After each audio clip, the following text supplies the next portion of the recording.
जवाब में पाकिस्तान में 4 हवाई रक्षा स्थलों पर सशस्त्र ड्रोन्स लॉन्च किए गए।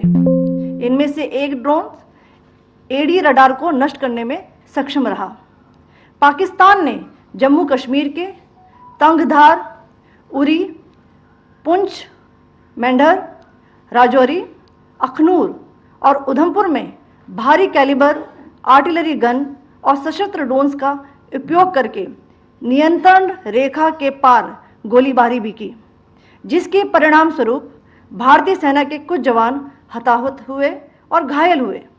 भारतीय जवाबी कार्रवाई में पाकिस्तानी सेना को भी बड़ा नुकसान पहुंचाया गया। इसके अलावा पाकिस्तान का गैर जिम्मेदाराना व्यवहार फिर से सामने आया। 7 मई 2025 को रात 8:30 बजे एक असफल अकारण ड्रोन और मिसाइल हमला करने के बावजूद पाकिस्तान ने अपना नागरिक हवाई क्षेत्र बंद नहीं किया।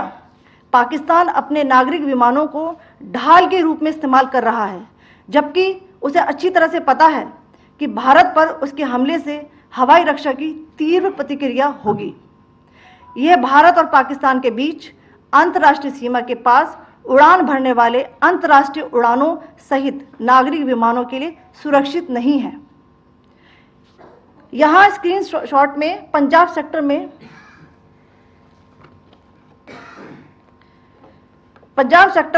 हाई एयर डिफेंस अलर्ट स्थिति के दौरान एप्लीकेशन फ्लाइट रडार 24 का डेटा दिखाया गया है। जैसा कि आप देख रहे हैं, यहाँ पर भारतीय पक्ष का हवाई क्षेत्र घोषित बंद के कारण नागरिक हवाई यातायात से पूरी तरह से रहित है। कराची और लाहौर के बीच के हवाई अड्डे मार्ग पर नागरिक एयरलाइंस उड़ान भर रही है।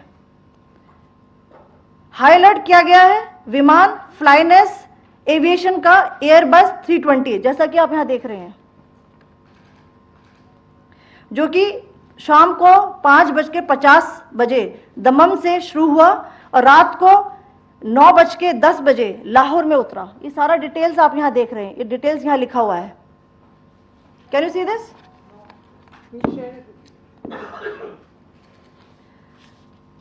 भारतीय वायुसेना ने अपनी प्रतिक्रिया में काफी संयम दिखाया और इस प्रकार अंतर्राष्ट्रीय नागरिक विमान सेवा की सुरक्षा सुनिश्चित की।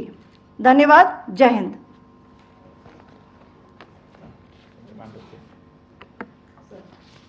Good afternoon to you all.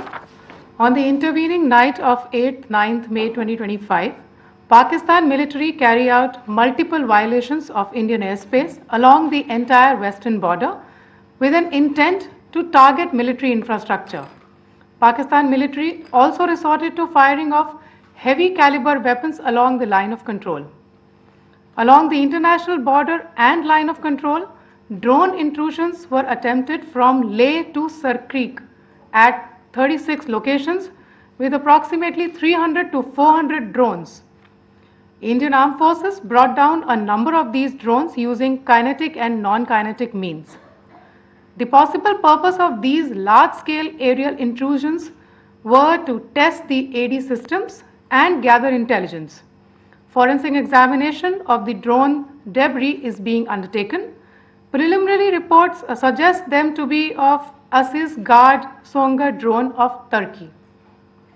Later in the night, an armed UAV of Pakistan attempted to target Bhatinda military station, which was detected and neutralized. In response to the Pakistani attack, armed drones were launched at 4 air defense sites in Pakistan. One of the drones was able to destroy an AD radar. Pakistan also carried out artillery shelling across the line of control using heavy caliber artillery guns and armed drones at Tangdhar, Uri, Poonch, Meandhar, Rajouri, Akhnoor and Udhampur in Jammu and Kashmir area, which resulted in some losses and injuries to Indian Army personnel. Pakistan Army also suffered major losses in Indian retaliatory fire. Additionally, Pakistan's irresponsible behavior again came to fore. Pakistan did not close its civil airspace despite it launching a failed unprovoked drone and missile attack on 7th May at 8:30 hours in the evening. Pakistan is using civil airliners as a shield, knowing fully well that its attack on India would elicit a swift air defense response. This is not safe for the unsuspecting civil airliners, including the international flights which were flying near IB between India and Pakistan. The screenshot we just showed and we shall share with you, it shows the data of the application Flight Radar 24 during a high air defense alert situation in the Punjab sector. As you have seen, the airspace on the Indian side is absolutely devoid of civil air traffic due to our declared closure. However, there are civil airlines flying the air route between Karachi and Lahore. Amongst the other civil aircraft that you can see, we have highlighted an aircraft which is Airbus 320 of FlyNAS Aviation, which was originated from Dammam at 1750 hours and landed later at Lahore at 2110 hours in the night. Indian Air Force demonstrated considerable restraint in its response, thus ensuring safety of international civil carrier.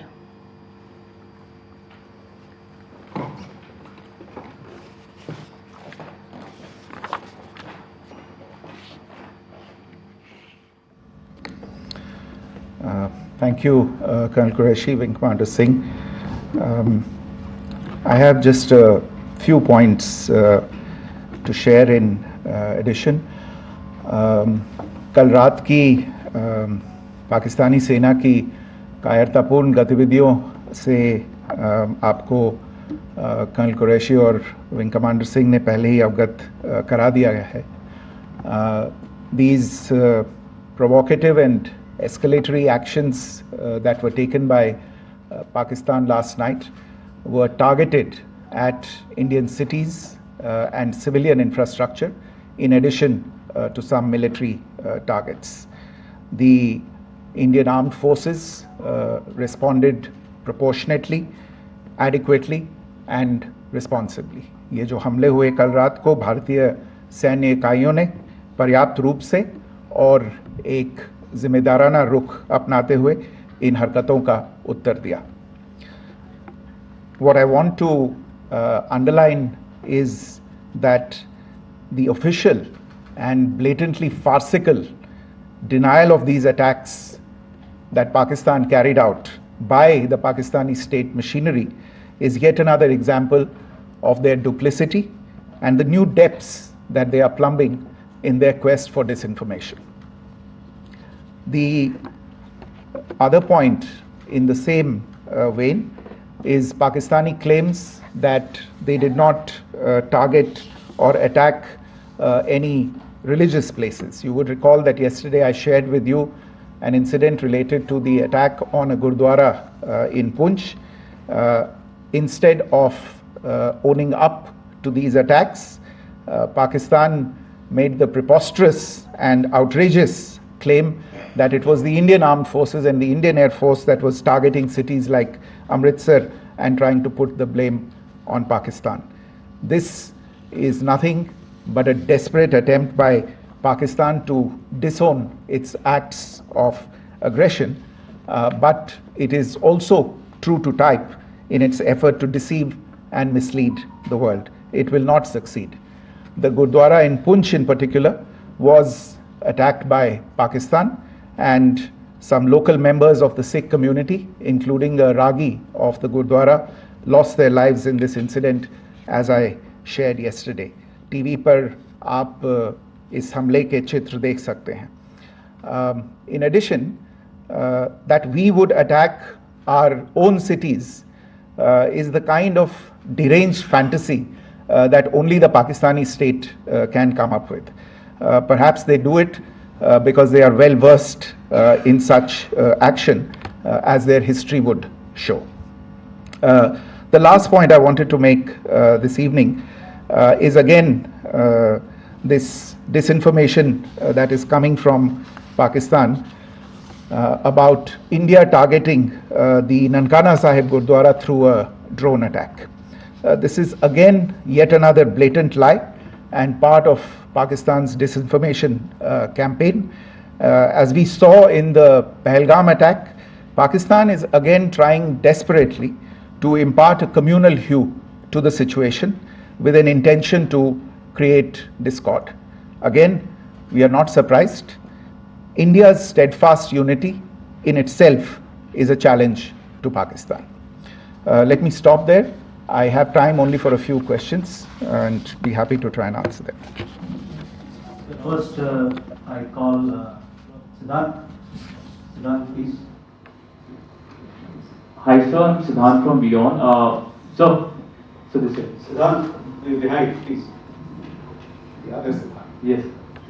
Hi, sir. I'm Siddharth from CNN News 18. Sir, I only want to know from you the status of Kartarpur corridor. Is it open or not? If you can. I think you're all aware of the situation along the entire India-Pakistan border and the areas around the line of control. In view of the existing security scenario, the services of the Kartarpur Sahib corridor have been suspended till further directions. We'll update you as and when there is a change in the situation. You have a question here, Rishabh?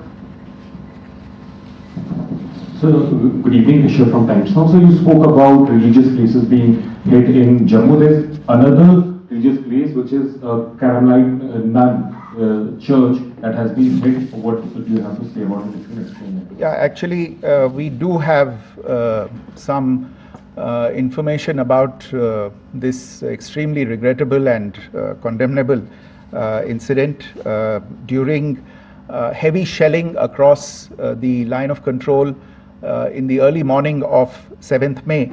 A shell fired from Pakistan landed just behind the Christ School run by the Carmelites of Mary Immaculate congregation in Poonch.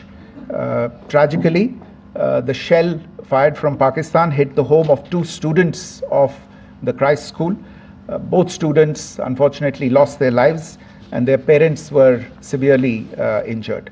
Another Pakistani shell struck a Christian convent of nuns belonging to the congregation of the Mother of Carmel, damaging water tanks and destroying solar panel infrastructure.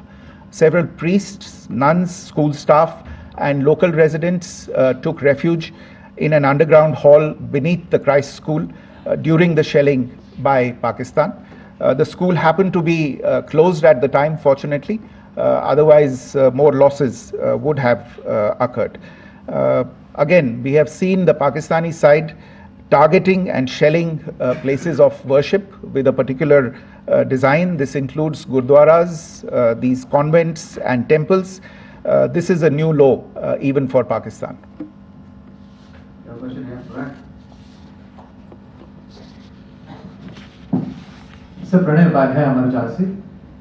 Sir कल आपने इसी podium से पाकिस्तान के IMF bailout को लेकर और Indus water treaty को लेकर जो टिप्पणी की थी उसकी पाकिस्तान में काफी तीखी प्रतिक्रिया भी आई और उसके बाद हमने देखा कि पाकिस्तान की तरफ से किस तरीके से लेह से लेकर भुज तक पूरी बॉर्डर के ऊपर जो इन्वेजन था वो किया गया। मौजूदा सिचुएशन के अंदर पाकिस्तान के बेलआउट पैकेज को लेकर और पाकिस्तान के अटेम्प्ट्स को लेकर आपका क्या असेसमेंट है? और दूसरा ये भी जानना चाहेंगे कि पाकिस्तान की तरफ से ये जो अटेम्प्ट किया गया था उसका भारत ने अभी तक उस तरीके का कोई जवाब नहीं दिया गया है, तो क्या भारत इसका जवाब देगा जो कार्रवाई हुई है बीते 24 घंटों में? देखिए प्रणय, जहाँ तक इंडस वाटर्स ट्रीटी का सवाल है, मैंने कल विस्तार से उसके बारे में इसकी चर्चा की है. Indus waters treaty is in abeyance and as such I have nothing further to add to the decision that was announced by the Cabinet Committee on Security. जहाँ तक IMF बेलआउट का सवाल है, आपको ज्ञान होगा कि IMF की आज मीटिंग हो रही है. हम वहाँ पे अपना पक्ष रखेंगे और जो हमारा मत है इन चीज़ों को लेके वहाँ पे साझा करेंगे दूसरे मेंबर्स के साथ. ये बोर्ड पे निर्भर है कि वहाँ पे क्या निर्णय होता है.